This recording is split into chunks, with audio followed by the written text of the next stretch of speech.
Bonsoir Bénédicte et merci d'être avec nous dans Et demain on fait quoi? Bonsoir Thomas, merci de m'avoir invité. Donc toi tu es conseillère régionale en Île-de-France et tu es membre du groupe Alternative écologiste et sociale. Absolument. Et tu as été peut-être encore défendant au cœur de l'actualité un peu médiatique ce week-end puisque ta fille, dans le cadre des manifestations contre la loi sécurité globale, a été arrêtée par la police et placée en garde à vue. Est-ce que tu peux nous raconter un peu comment ça s'est passé, comment tu as vécu ça toi et le dénouement? Je l'ai vécu très mal et je le vis toujours très mal. Comment ça s'est passé? Donc Adèle a été arrêtée à la fin de la manifestation, samedi alors qu'elle avait quitté la République, qu'elle était avenue de la République et qu'elle repartait. Les policiers qui avançaient se sont mis à taper sur leurs boucliers, et donc je pense pour avoir entendu et vu tout un tas de choses là-dessus, ma fille s'est tournée vers eux et a commencé à les filmer, en fait. Je pense qu'elle s'est inquiétée, de ce qui potentiellement pouvait se passer. On le voit très bien dans le film, hein, puisque et puis ils avancent et puis, ils avancent toujours plus vite et puis à un moment, on entend une espèce de chaos et on entend dire: «Mais qu'est-ce que vous faites?» et on voit plus l'image se brouille et puis voilà, ça s'arrête. Donc moi, j'ai été avertie par des amies à elle. Elle était à la manifestation avec 2 autres, amies à elle, toutes les 3 mineures, hein, toutes les 3 des jeunes filles qui vont au lycée. Hem, donc évidemment, j'étais très très inquiète. Elles m'ont tout de suite dit: «Mais elle n'a strictement rien fait, on comprend absolument pas ce qui s'est passé». Enfin voilà, les policiers ont chargé et puis on s'est dispersés et quand on s'est retrouvés, bah, il y avait plus Adèle et à ce moment-là, il y a 2 jeunes qui sont arrivés en courant et qui nous ont dit: «Votre amie, s'est fait arrêter», parce elles avaient discuté avec deux autres jeunes qui étaient dans la manifestation avant. Et donc elles sont allées voir et effectivement, elles ont vu Adèle menottée et être emmenée dans une voiture de police. Voilà, donc elles ont juste eu le temps de lui dire: ça va Adèle», et c'est tout et puis donc Adèle est restée, 24 heures en garde à vue. Hem, alors on a bénéficié, d'un soutien fort et c'était important en fait, important pour nous déjà, parce que dans ces cas-là, on se sent quand même, très démunis face à une institution dont on ne comprend pas les motivations, dont on ne comprend pas ce qui a pu, déterminer l'arrestation d'une jeune fille de 17 ans, qui va manifester contre la loi sécurité globale. Enfin, on avait donc on c'était nécessaire ce soutien et enfin c'était nécessaire, au sens où vraiment ça nous a enfin ça a été, très important pour nous. Bon, Adèle ne le savait pas, elle s'en est rendue compte hier en sortant de en sortant de garde à vue qu'il y avait des gens, elle était surprise, mais en tout cas moi c'était vraiment important pour moi et de se rendre compte que, bah, il y a plein de gens qui considèrent que c'est arbitraire et totalement inacceptable, quoi. Donc j'ai découvert après que quand le commissariat m'a appelée le soir, le samedi soir, pour me dire que ma fille, était chez eux, puisque comme elle est mineure, ils étaient obligés de me prévenir. Bon, j'ai su qu'elle avait été arrêtée avant, j'ai tenté de la localiser sans succès et donc finalement ils m'ont téléphoné et j'ai su qu'elle était, mise en garde à vue pour outrage. Donc j'ai demandé, comment ça se faisait. Enfin, j'imaginais pas un seul instant que ma fille ait pu outrager un policier donc du coup je bon à ce moment-là, j'ai pas eu de réponse précise et puis, j'ai su après quand notre avocat a pu la voir le soir que, elle aurait, craché sur le bouclier d'un gendarme mobile. Alors bon, ce qui en soi serait évidemment une bêtise, mais enfin, c'est pas non plus, de la mériter bon, ce qui est totalement faux, Adèle a absolument à aucun moment craché sur le bouclier d'un gendarme mobile, d'autant plus que la vidéo qu'elle fait pendant justement à ce moment-là, au moment de la charge, enfin, on voit très bien les policiers qui sont devant elle, voilà, D'ailleurs, elle nous a dit elle-même qu'elle ne comprenait pas de quoi il lui parlait. Au début, quand il lui a dit « mais tu as craché », elle ne comprenait pas de quoi on lui parlait. Puis après, elle s'est rappelée avoir craché son chewing-gum au moment de la charge des policiers, par terre. Euh, mais voilà, enfin, elle c'est même pas... Enfin, dans le moment, ça va très vite, etc. Quand ils lui ont dit tu as craché, elle a dit mais non, enfin, enfin voilà, c'est... Donc bah, moi je vis ça très mal. Donc elle a écopé d'un rappel à la loi. Je, je trouve que c'est la preuve oui, d'un arbitraire qui est insupportable qui est insupportable et qui montre que le régime dans lequel on vit aujourd'hui est en train de changer de nature. Euh, alors, ça fait un petit moment qu'il y a un problème avec le maintien de l'ordre, hein, en France. On en parle, il y a eu beaucoup d'études produites là-dessus par des gens qui travaillent sur cette question-là et qui montrent bien que le maintien de l'ordre de plus en plus aboutit à des, à des faits sur les manifestants qui dépassent très largement ce que ça devrait être, quoi. On n'est plus Parce que, face à des parce que bavures, c'est-à-dire... Pardon. ta fille n'a pas été. C'est ça qui a été. On a vu dimanche, parce qu'on a l'habitude maintenant le dimanche, le fameux balai des rassemblements, malheureusement, devant les commissariats pour soutenir des gens. On a vu qu'il y avait des manifestants de profils différents, des syndicalistes, des jeunes manifestants, des mineurs qui ont été gardés en vue par la police sur cette manif. Est-ce que tu penses qu'il y a une tentative d'intimidation pour dire aux gens, si vous allez manifester, voilà ce qui se passe, donc il vaut mieux rester chez vous? Ben, bien sûr, moi, je peux pas m'empêcher de penser ça, parce que quand vous avez des jeunes comme ma fille, mais ils étaient nombreux dans la manifestation. Moi, je suis pas allée à cette manifestation-là, j'étais aux autres, les 3 samedis précédents, j'y étais, donc au Trocadéro, la grande marche qui a rassemblé beaucoup de monde après l'affaire Michel Zecler, et puis celle de la semaine précédente, qui était déjà très tendue, hein, parce qu'il y avait déjà une présence policière très impressionnante, et surtout très impressionnante dans sa manière d'encadrer la manifestation. Donc il y avait des policiers à droite et à gauche de nous, il y avait des rangées de policiers comme ça, et devant, c'est eux qui dictaient le rythme auquel on pouvait marcher ou pas, etc. Enfin, moi, j'ai 50 ans, des manifs, j'en ai faites, quoi. J'ai vécu à l'étranger, des manifs, j'en ai faites. J'avais jamais vu un tel dispositif policier. Et le soir, quand je suis rentrée, que j'ai vu les images des dégâts, j'en étais même éberluée. Je me disais, mais comment se fait-il qu'avec un tel dispositif, bon. Donc j'étais évidemment, comme tout parent, pas hyper tranquille de la manif de samedi. Mais enfin, je ne veux pas me résigner non plus, quoi. Même si j'avais dit à ma fille, tu prends beaucoup de précautions, surtout, voilà, fais très attention, etc. Elle partait avec deux jeunes amies à elle, qui sont des jeunes filles absolument, enfin, je veux dire, que je connais bien. Enfin, j'ai pas pensé un seul instant que elle pouvait risquer un tel événement, quoi. Enfin, et, et en fait, je trouve ça terriblement injuste, et je pense qu'il y a quand même, de la part du pouvoir, évidemment, et de la part du ministre de l'Intérieur en particulier, une volonté de dissuader la manifestation d'une manière générale. Et je crois même que, en particulier pour les jeunes, c'est-à-dire que, et on le voit d'ailleurs, le mouvement climat le montre, mais les mobilisations d'une manière générale aujourd'hui le montrent. On voit bien que les jeunes bah, sont assez majoritaires dans les mouvements climat, et ils sont même très majoritaires. C'est-à-dire qu'ils ont pris conscience du fait que là, ça ne va pas du tout, que la politique qui est menée nous condamne.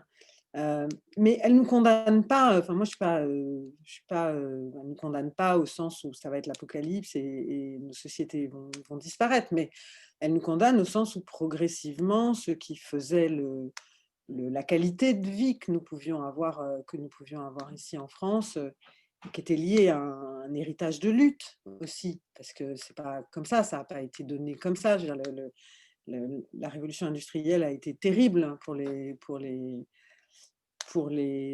ceux qui ont été prolétarisés à ce moment-là, quoi, les paysans qui sont devenus la classe ouvrière, etc. La révolution industrielle a été terrible en France. Donc, il y a eu des luttes qui ont fini par aboutir à cette espèce d'équilibre social et démocratique, jamais acquis, toujours à devoir, évidemment, se bagarrer, etc., maintenir des rapports de force qui permettent de le construire au quotidien. Mais bon, moi, je suis née en 70, donc j'ai grandi, disons, à une époque où déjà les 30 glorieuses commençaient à terminer et se terminer, et les trucs battaient de l'aile, mais disons, où quand même, on avait une liberté démocratique importante en France, hein. Moi qui ai pas mal voyagé et qui me suis pas mal promenée, voilà. Et là, on sent bien que les choses changent, et on sent qu'il y a un mouvement qui est pas seulement spécifique à la France, en fait, qui est un mouvement qui existe dans l'ensemble du monde capitaliste, parce que le capitalisme est tellement contradictoire avec les besoins des sociétés humaines, que, bah, jusqu'à présent, cette contradiction, elle a été forte au moment de la révolution industrielle ici, elle a été forte dans plein d'autres endroits dans le monde. Je pense à l'Afrique, je pense à l'Amérique du Sud, je pense, à l'Asie, mais bon, ici, on commence à vivre, hein, les mêmes difficultés d'accès aux ressources essentielles, aux biens communs, etc. Et ces difficultés d'accès aux ressources essentielles, aux biens communs, elles entraînent évidemment des protestations sociales fortes, des protestations en faveur de la protection du climat fortes. Et le pouvoir, face à ça, répond par la répression, par l'intimidation, par la dissuasion, par la force, en fait. Et ça, c'est et ça, je trouve ça terrible, et je trouve ça d'autant plus terrible justement quand on est jeune, parce que je me suis beaucoup posé la question aujourd'hui, c'est-à-dire quel horizon d'engagement civique on a quand on est jeune, et que quand on va manifester, on nous arrête parce qu'on a craché son chewing-gum par terre, quoi. Hein. Quel horizon d'engagement civique on a? C'est-à-dire qu'est-ce que... Alors, bon, j'ai fait un tweet, hein, le matin, j'avais peu dormi la nuit, et qui a été beaucoup relayé, et c'est bien d'ailleurs, parce que ça fait partie du rapport de force, même si je suis... Mais j'ai évité de regarder les commentaires, parce que j'en ai croisé quelques-uns qui m'ont quand même beaucoup heurté. Et parmi ces commentaires qui m'ont heurté, il y a beaucoup de faut voter, et puis qu'elle vote et qu'elle se tienne sage, quoi. Voilà, donc ça, c'est quand même cette espèce de résignation vis-à-vis d'un système illibéral qu'on voit se mettre en place. Heu, enfin, pour moi, c'est une contradiction flagrante avec tout ce qui a fait mon engagement politique, qui s'est pas toujours mené de façon institutionnelle, parce que ça fait pas très longtemps que je fais de la politique institutionnelle, mais en tout cas, et je trouve ça désespérant, quoi. Je trouve ça désespérant, et je pense que c'est pas une proposition audible en réalité. On peut pas proposer en plus à toutes des générations de jeunes comme horizon de voter tous les 5 ans, et le reste du temps de fermer leur gueule. Je veux dire, c'est complètement impossible. Comment on fait ça? Comment on va créer de l'allant? Comment on va créer de l'intérêt pour le monde, le fait de se sentir partie prenante, et donc éventuellement de mettre de l'énergie dans la construction de quelque chose? On en a besoin, je veux dire, on a impérativement besoin là de penser le monde de demain. Heu, alors on a déjà tout un tas de solutions en réalité, hein, mais évidemment comme elles sont anticapitalistes, elles sont compliquées à disons à faire adopter, par la majorité, puisque tout est fait pour les décrédibiliser. Mais de fait, on a besoin de cette jeunesse, on en a besoin, on a besoin qu'elle s'implique. On a besoin qu'elle soit là, quoi, Mais dans ce monde justement, qu'on va lui il y a laisser. beaucoup de tu disais tout à l'heure qu'il y a beaucoup de jeunes dans les manifestations et moi, effectivement, ça m'a marqué à la marche, après ce qui s'est passé avec Michel Zecler, c'était le public était très jeune. Moi, j'ai l'habitude des manifestations syndicales sur la question des retraites où déjà on avait vu un rajeunissement, mais là, j'étais surpris parce que c'était des visages que très souvent on ne voyait pas dans les mobilisations. Est-ce que toi, peut-être pas au travers de ta fille, parce qu'elle a grandi dans un environnement, je suppose, militant comme beaucoup d'entre nous, mais au travers de ses amis, de ses copines, de ses relations, est-ce que tu sens que cette jeunesse-là, elle a aujourd'hui une conscience qui est développée et qu'elle se mobilise de plus en plus et sur des questions hyper importantes. Bon, moi je suis prof, hein, donc j'enseigne, depuis longtemps. Il me semble aujourd'hui qu'il y a davantage que les jeunes ont une conscience politique plus aiguë que ce qui a pu être, dans les années 2000, au début des années 2000 et cetera. Ouais, je trouve vraiment que le discours libéral, néolibéral, qui était assez difficile disons, il n'était pas difficile à contrer parce que d'un point de vue argumentatif, il a toujours été facile à contrer, mais il y avait tout le monde baignait dans une telle ambiance de, le libéralisme, c'est formidable, dans une telle confusion aussi entre libéralisme économique et libéralisme politique. Et là, on voit bien justement que le néolibéralisme en réalité ne s'accommode pas du libéralisme politique parce que c'est même contradictoire avec son intérêt, hein. Quand il faut licencier à tour de bras parce que délocaliser est beaucoup plus intéressant, comme on le voit en ce moment, et avec un phénomène qui s'accélère du fait de la crise du Covid. C'est-à-dire qu'on n'arrête pas de nous dire il faut relocaliser l'industrie, il faut machin, parce que la crise du Covid a montré que nous étions dépendants des importations et tout ça. Mais qu'est-ce qui se passe de fait? Il se passe que les groupes, ils licencient. Et ils licencient pourquoi? Euh, Juste avant qu'on commence, tu me posais la question de Total et donc de Grand Puits, parce que il se trouve que j'y suis allée quelques fois soutenir les grévistes. Et pourquoi Total licencie? Parce que, en fait, raffiner en France aujourd'hui, étant donné que les pays exportateurs de pétrole se sont dotés d'outils de raffinage qu'ils n'avaient pas avant et qu'ils ont amélioré leur maîtrise technique, il est plus intéressant de raffiner dans les pays où on produit, avec une main-d'œuvre qui est évidemment beaucoup moins chère et qui n'a pas les mêmes droits sociaux qu'en France. Donc là, ils vont mettre sur le carreau 200 emplois directs à Grand Puy et 500 emplois indirects parce qu'évidemment, ça touche tout un tas de sous-traitants. Et en plus, le truc incroyable dans cette affaire, c'est qu'ils étendent leur marché. C'est-à-dire que non seulement ils vont faire des marges supplémentaires, donc du profit supplémentaire sur les conditions de travail des gens, et aussi sur les normes environnementales, parce qu'ils se déplacent dans des pays où les normes environnementales sont moins importantes qu'en France.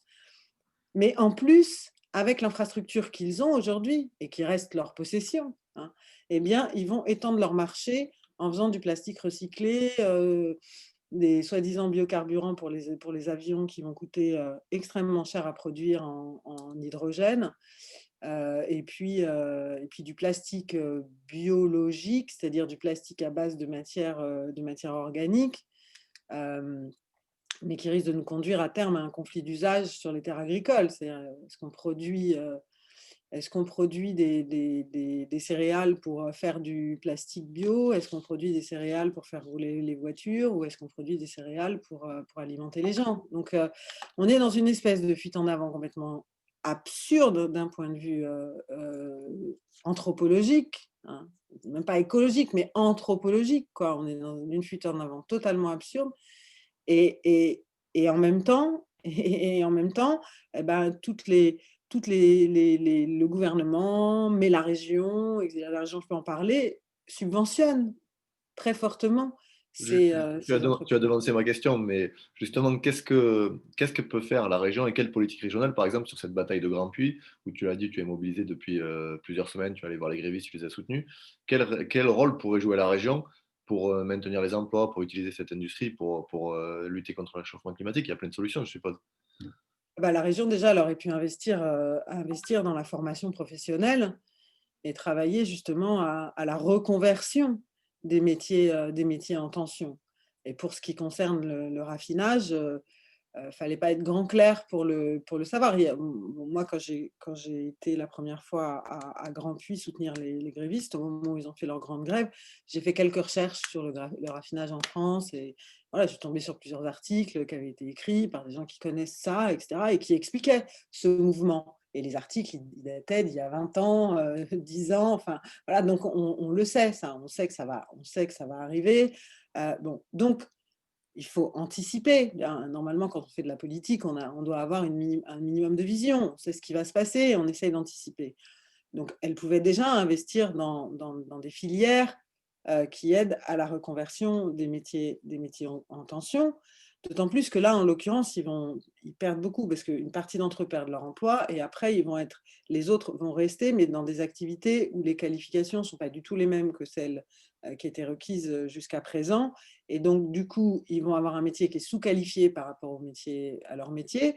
Et donc, ils sont déjà considérés en plus comme au haut de l'échelle de la rémunération, puisque leur qualification les amène au haut de l'échelle. Donc, ils ne pourront plus progresser. Donc, même pour ceux qui restent, c'est une situation qui est totalement catastrophique. Donc, la région, elle pouvait déjà faire ça. Elle pouvait aussi soutenir des projets durables. Des projets durables.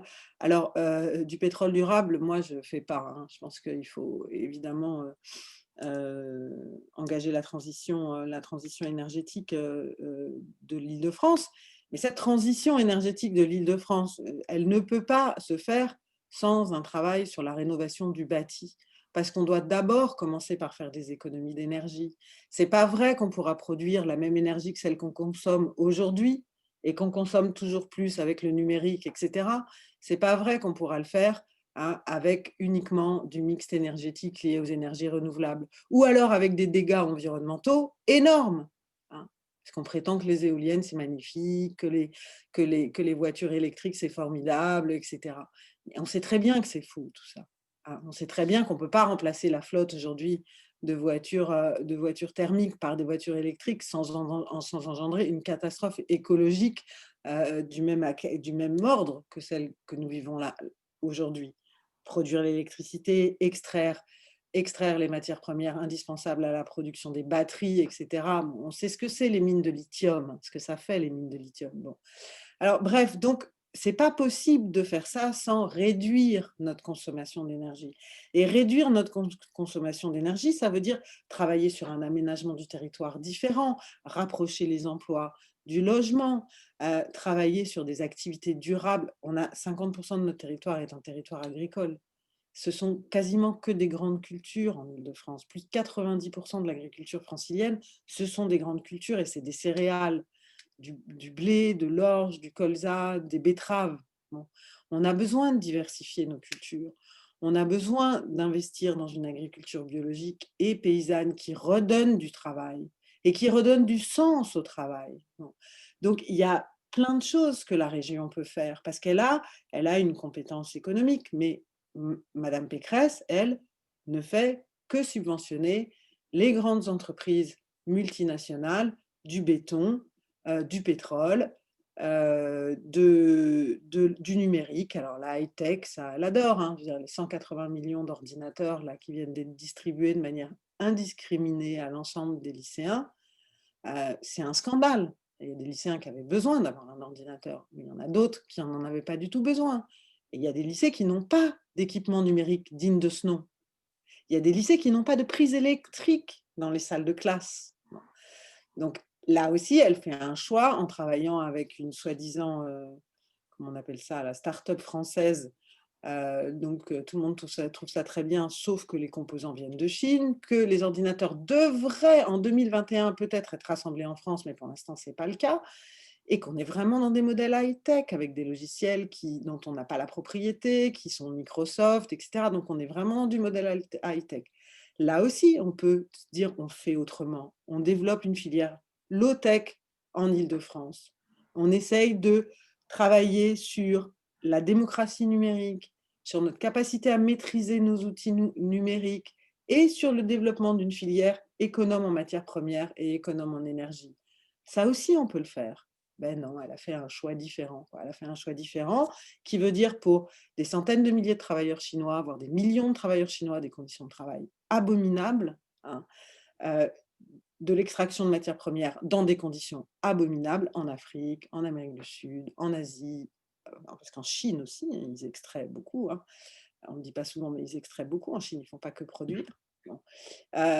Et puis de plus en plus aussi, finalement, ici, parce que ça dégrade, l'ensemble de notre système social, hein, puisqu'on ne produit plus rien, qu'on importe tout et qu'on est dépendant de GAFAM, pour nos outils numériques. Justement, je voulais te faire parler du budget de Valérie Pécresse, parce que tu as eu un tweet, moi, qui m'a plu, c'est que tu dis que ça a été un budget au service des riches et des multinationales pendant 5 ans. Ça s'est vraiment traduit par des dégradations pour les conditions de vie de millions de citoyens, parce qu'on sait que Valérie Pécresse, elle est à fond sur la privatisation de la SNCF et de ce qu'est la RATP. Il y a eu une passe d'armes ce week-end avec l'adjoint au maire de la mairie de Paris sur le logement, Yann Brossat, sur la question de la loi SRU, du respect ou pas par des maires. Valérie Pécresse, c'est vraiment ça, c'est une politique à destination exclusive de ceux qui ont des moyens, et pour le reste, ils se débrouillent, quoi. Alors, 2 exemples, hein. Sur le logement, la première chose qu'elle fait, c'est qu'elle plafonne, le financement de logement social, dans les villes, à 30 et elle arrête le financement de logement très social dans des villes qui ont déjà, atteint leur quota de logements sociaux. Moi, j'habite dans une ville qui a, beaucoup de logements social, hein, donc et une ville qui connaît, des difficultés sociales, importantes, quoi. On a 42 de logement social, maintenant, il y avait 47 et le maire qui, pareil, mène ces politiques complètement stupides, pour dire: «Il faut pas de logement social», comme si, le problème c'était le logement social et comme si le problème c'était pas les conditions de vie des gens qui font qu'ils sont dépendants du logement social. Donc il a construit pour faire baisser artificiellement le taux de logement social dans la ville. Mais ces gens-là, en fait, c'est ils ont les pauvres, on n'en veut pas, quoi. C'est assez clair, les pauvres, on n'en veut pas. Et en fait, pour eux, le logement social doit répondre à un critère totalement arbitraire de pourcentage. Donc le logement social ne répond pas à une demande pour eux, il ne répond pas à une nécessité, il répond à un pourcentage. Eux, ils ont décidé que c'était 25 ou que c'était 30. Ils se fichent de savoir après si ça veut dire que derrière, il y a, heu, des gens qui n'ont pas de logement, des gens qui sont mal logés, hein, des gens qui sont victimes d'un marché du logement, où ils sont contraints de louer des trucs, indignes pour des prix, trop chers par rapport à leur, relativement à leurs revenus. Bref, donc bien évidemment, c'est une politique qui est totalement aveugle aux gens. C'est une politique qui ne pense qu'à cette espèce d'arbitraire, 30. Pourquoi? Parce qu'elle surfe sur cette idée que le logement social, c'est les pauvres, c'est les classes dangereuses, hein, et donc voilà. Et ça, c'est moi, je me souviens d'un des dispositifs qu'elle avait mis en place quand elle est arrivée, c'est ce dispositif-là qui s'appelait le dispositif anti-ghetto. J'avais fait une intervention à l'époque. J'avais trouvé ça d'une telle, violence symbolique à l'égard des gens qui vivent dans les quartiers populaires.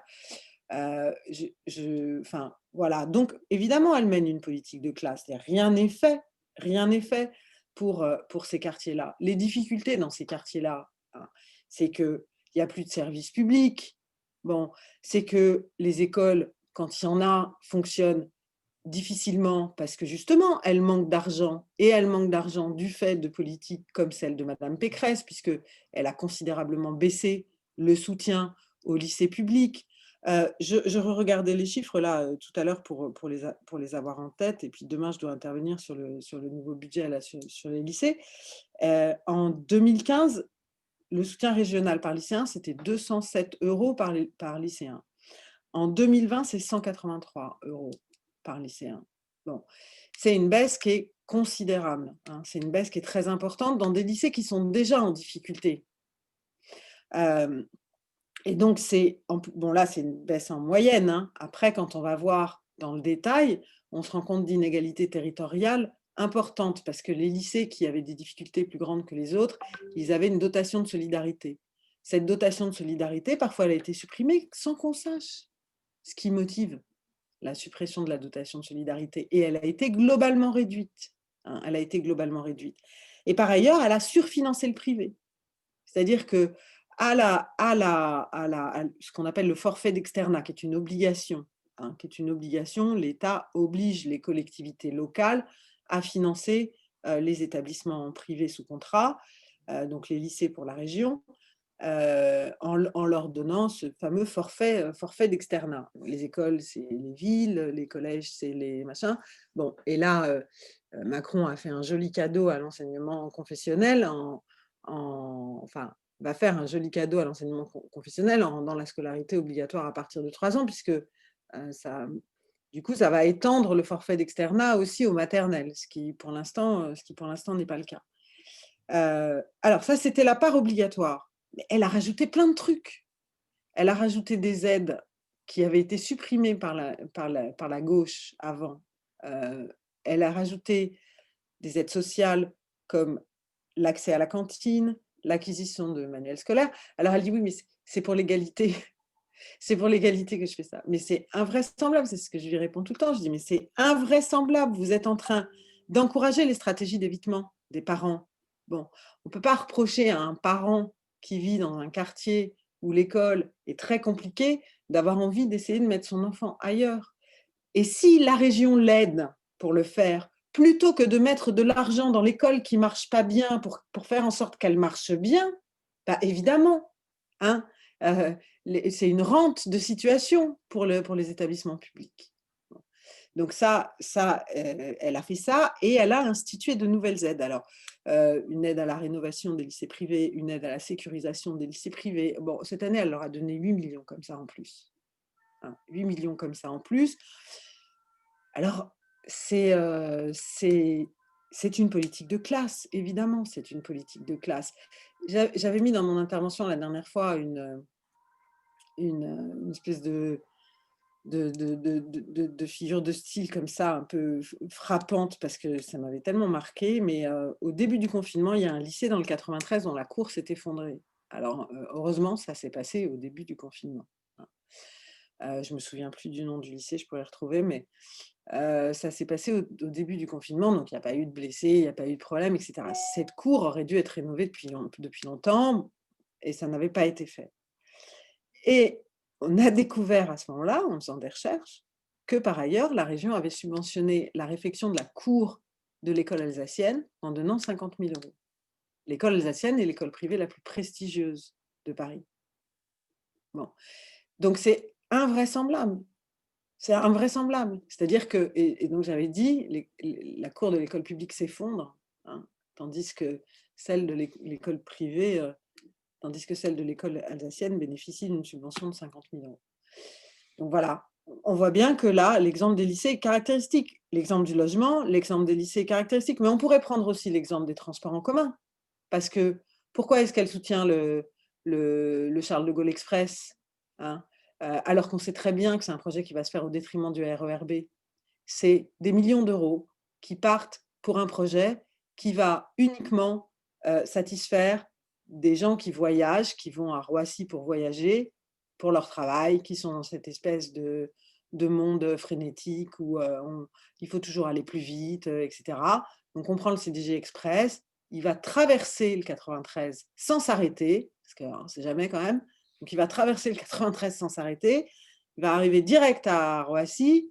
Bon, si le trafic aérien reprend un jour, bon, il va arriver direct à Roissy, ça va coûter une blinde à la collectivité et ça veut dire de l'argent en moins pour la réfection du RER B, pour la réfection des RER en général, alors qu'on en a impérativement besoin. On a un réseau francilien qui est sous-dimensionné par rapport à son utilisation.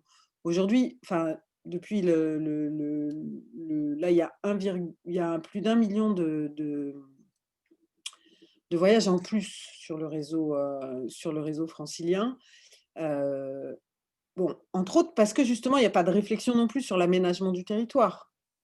Il faudrait avoir une réflexion sur l'aménagement du territoire. Maintenant, sans doute aussi que les formes de travail nouvelles qui ont été beaucoup encouragées avec le Covid, vont avoir une répercussion sur, notre manière de penser les transports et cetera. mais tout ça n'est pas pensé. Voilà, tout ça n'est pas pensé. C'est vraiment, elle se contente de donner de l'argent à des gens qui en ont déjà plein, mais qui sont son électorat, hein, qui sont ceux qui la maintiennent au pouvoir. Justement, il y a une élection qui arrive, Mmh, donc c'est le moyen de mettre fin à ça, mais on sait que pour battre Valérie Pécresse, il faudra certainement une gauche qui soit, et des écologistes qui soient rassemblés. Premier ou deuxième tour, bon, ça se dit, ça peut se discuter. Mais est-ce que tu penses que la question du rassemblement, c'est une condition indispensable, pas seule, mais indispensable au moins pour pouvoir battre Valérie Pécresse? Parce que si on prend aujourd'hui la situation politique, on a une liste France Insoumise avec Clémentine Autain, on aura certainement une liste des écolos avec tout le pôle écolo Génération. Le Parti socialiste est déjà entré en campagne avec Audrey Pulvar, donc on voit que ça commence à bouger à droite et à gauche. Et malgré les appels à l'unité des uns et des autres, on se retrouve dans une situation où il y a une division dès le premier tour. Comment tu perçois ça? Est-ce que vraiment le rassemblement, il est possible? Est-ce que c'est ça qui va permettre de gagner? bah, de toute évidence, quand on voit les sondages, on se dit qu'effectivement, si on met pas toutes les forces ensemble, c'est compliqué d'un point de vue arithmétique, hein. Heu Après, après il y a bon d'abord c'est un scrutin de liste et c'est un scrutin, avec une part de proportionnalité un peu plus importante que d'autres scrutins. Donc de tradition, c'est vrai qu'on se mesure au premier tour et on se rassemble au deuxième, en fonction justement de ce qui est sorti des urnes au premier tour. Évidemment que le rassemblement il est souhaitable. Mais il ne peut pas se faire non plus, sur des faux semblants politiques. Tiens, j'ai soupé des partis, sociaux-démocrates, qui nous ont vendu la lune et qui nous ont montré la lune et qui, en même temps, pavaient l'enfer, quoi. Je veux dire, j'exagère parce que mais enfin quand même, je veux dire, ils ont quand même aussi, quand on voit des valses et consorts, je veux dire, ils ont quand même, oui, pavé l'enfer, quoi. Ils ont permis à la machine, réactionnaire, d'avancer, quoi. Donc alors à la région, mon expérience, hein, ça fait 5 ans maintenant que je suis élue à la région, c'est que, on a appris à travailler les uns avec les autres et que, maintenant, là, en fin de mandat, il arrive assez fréquemment qu'on travaille les uns avec les autres et qu'on fasse des choses intéressantes et mais voilà, on est dans l'opposition aussi, hein, donc des fois, c'est plus facile dans l'opposition d'une certaine manière d'affirmer des positions tranchées et tout ça, mais après, il faut les tenir. Une fois qu'on arrive au pouvoir, il faut les tenir. Et je crois que là, il y a une urgence telle, hein, il y a une urgence sociale, climatique, démocratique, démocratique, et j'insiste avec ce qui m'est arrivé ce week-end, il y a une urgence démocratique telle que, on ne peut pas se permettre de transiger avec des principes. On ne peut plus se permettre de transiger avec des principes, fondamentaux. Donc, il faut prendre le taureau par les cornes, il faut se mettre d'accord sur un programme. Il faut se mettre d'accord sur un programme et bon, nous au niveau local, on l'a fait ça. On a été capable de se mettre d'accord sur un programme, de porter une liste en commun. Heu, Ça doit être possible de le faire, bien sûr. Mais je pense qu'il faut se mettre d'accord sur un programme. C'est important de se mettre d'accord sur un programme, de façon à ce que aussi les gens sachent, où on va et ce sur quoi on s'engage. Bon, moi j'espère que, si je dois parler à titre personnel, j'espère que les discussions, en particulier avec Clémentine Autain, donc la France insoumise, avec le Parti communiste, et les écologistes, la famille à laquelle j'appartiens, vont continuer et enfin, que voilà, que nous allons prendre langue les uns avec les autres comme, j'espère sincèrement. Heu, Mon expérience me montre que, quand même, il y a de fortes convergences, il y a des différences. Bien, parlons-en. Au niveau régional, on a quand même souvent beaucoup travaillé ensemble pendant cette mandature. Mais merci, Bénédicte, pour ce moment que tu nous as accordé, dans cette période quand même particulière et ce qui t'est arrivé ce week-end. Donc bon courage à ta fille évidemment et en espérant qu'elle ne soit pas trop traumatisée par cette expérience et merci encore pour le moment que tu nous as accordé ce soir. Merci, merci à toi.